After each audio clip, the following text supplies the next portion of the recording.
JRIS 80, man. This could be the TKL for you. Let's find out.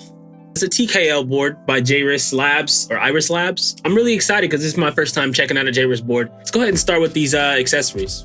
All right, man. So opening up the accessories box, we got a couple things in here. This is one of the badge elements. I'll be able to show you guys what this is about in just a few. Some silicone gaskets here, USB-C cable. Also have some badge elements for our back weight, keycap and switch puller. They also give us a nice little screwdriver from JRIS Lab. Ooh, this is kind of clean, man. A nice little golden keycap, artisan keycap. It's all gold. Check that out. Brand new and pretty much spotless. I like that, man. Nice little touch. Opening it up, looks like we got our PCB here, which is a Perky RGB. I picked the hot swap PCB. This one also doesn't seem to have any flex cuts, which is really cool. Iris Lab here, a little bit of branding. Check that out in detail in a minute. We also have a nice little pack of foam, which it comes with, which has become pretty much a standard thing for most Groupbuy boards. There'd be a small little hole in my heart if I got a keyboard and it didn't come with a pack of foam these days. Here is my plate choice. You also get to choose from, I believe it's 4 different plate choices. There's aluminum, there's FR4. I got the FR4 plate here, which are the 2 that have flex cuts. If you wanted to get a plate that doesn't have flex cuts, you can choose from PC or Palm, which don't actually have any flex cuts, which is cool. I prefer the harder materials for my keyboard plates, so I'll give or take a couple little flex cuts here and there. As long as the PCB is good, we shouldn't have any problems with sound. But what's most important is this board. So let's see. This is the JRIS 80 in navy, and it looks really nice off first impression. I'm gonna get this thing out of the plastic. Wow, that blue color is actually really impressive. I actually like that a lot. So this is the back weight. We'll go ahead and do some pill action here. Ooh, check out that back little triangle badge weight. From what I know, I think this thing just pops up and is magnetic as well.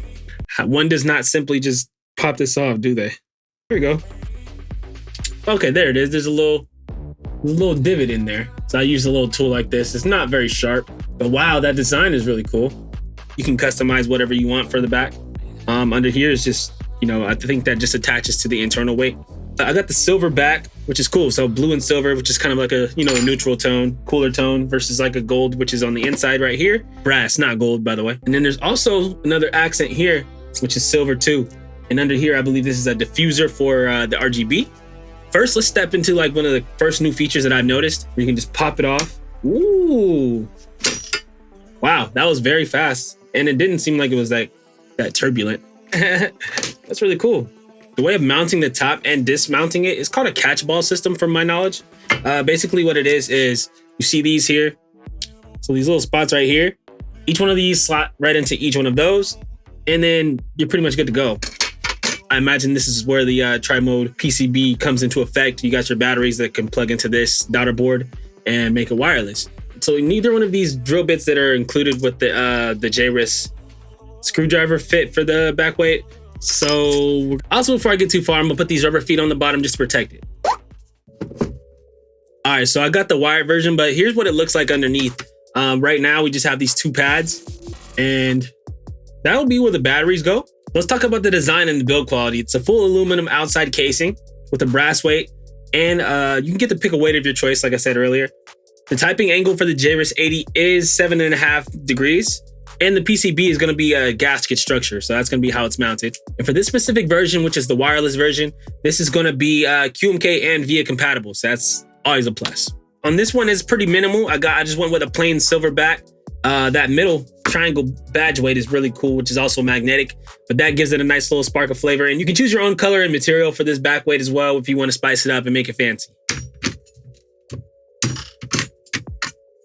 I like that mechanism, but I feel like I'm kind of breaking it. I hope that would last over time, like just that friction of just sliding through there over and over and over.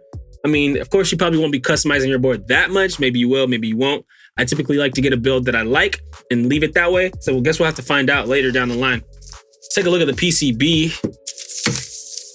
Speaking of wired PCB, the one I got here has got Perky RGB. Taking a look at it, you can see where the gaskets are gonna go. Right down there. We got about 3 each of these slots, 3 gaskets per slot, and about 6 total slots. But I will say with the gaskets, there is an option to actually customize these. So if you take one out of the middle, you can make it a different filling. Or if you want to just go with in the center for all of them, you can kind of just, you know, customize it yourself. So it's just a slightly different type of customization.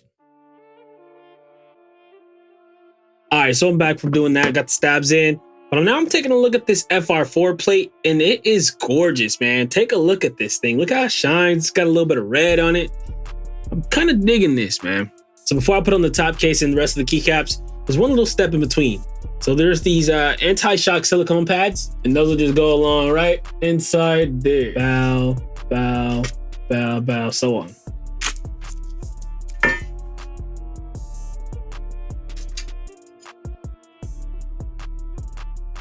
So they call these anti-shock pads. I imagine they kind of function similar to like a force brake or something like that. If not, then it'll probably do its best to control sound. I guess we'll really find out once I get to typing. All right, let's get the final step. Let's put these keycaps on. Man, I just love that little catch ball system. That makes it so much quicker to customize your board. Say if you want to just kind of tinker with something, switch out the foams. This needs to be in every board. I recently seen it in the Cycle 7. That might be the wave coming up, man. Nobody wants to screw in things anymore. I mean, you know. All right, so we just got the JRIS 80 put together. We got the keycaps in, we got the switches in, everything's put together. So we're gonna go ahead and run this sound test now.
Yeah, and this is the JRIS 80, man. Take a look at it. It's got a fairly nice design.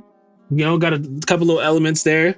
Nice back weight. This is the wire version, so I've still got the USB plugged in. If you take a look, man, you got a little bit of a RGB to kind of cycle through. One thing about this is that I had to connect it to VIA in order to kind of create a function key, because these were registering as Control and Alt.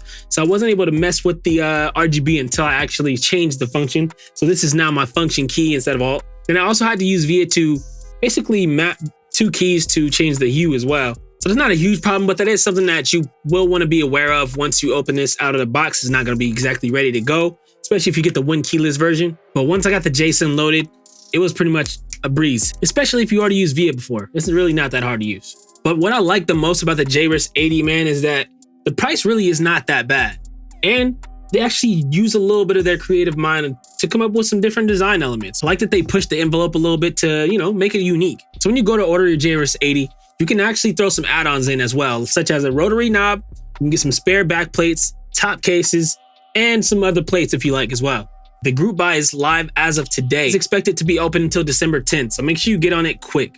As you can see, I got the silver back plate, and it just looks pretty darn nice and sleek to me. Ooh. Thought I scratched it for a second. I personally feel like this board does excel from using a little bit of foam. It's not one of those boards that just sound groundbreakingly good all on its own, but it doesn't sound too bad. To me, it's a great TKL, and that spacebar is hitting far above its price range. Now, I've been testing a lot of keyboards lately, but I would go as far as to say that this is probably my favorite TKL right now. Now that you know what I think, I would like to hear what you guys think about the JRIS 80 down in the comments below. With all the color options, man, I'm sure that this will probably be one of the better TKLs that's coming out for the rest of the year. Thanks for tuning into the video. I really appreciate everybody out there watching, man. If you really enjoyed yourself, make sure you hit that like button. And if you really enjoy yourself or like keyboard videos and tech, make sure you hit that subscribe too, man. Thanks again for watching, and I'll catch you on the next one. Peace.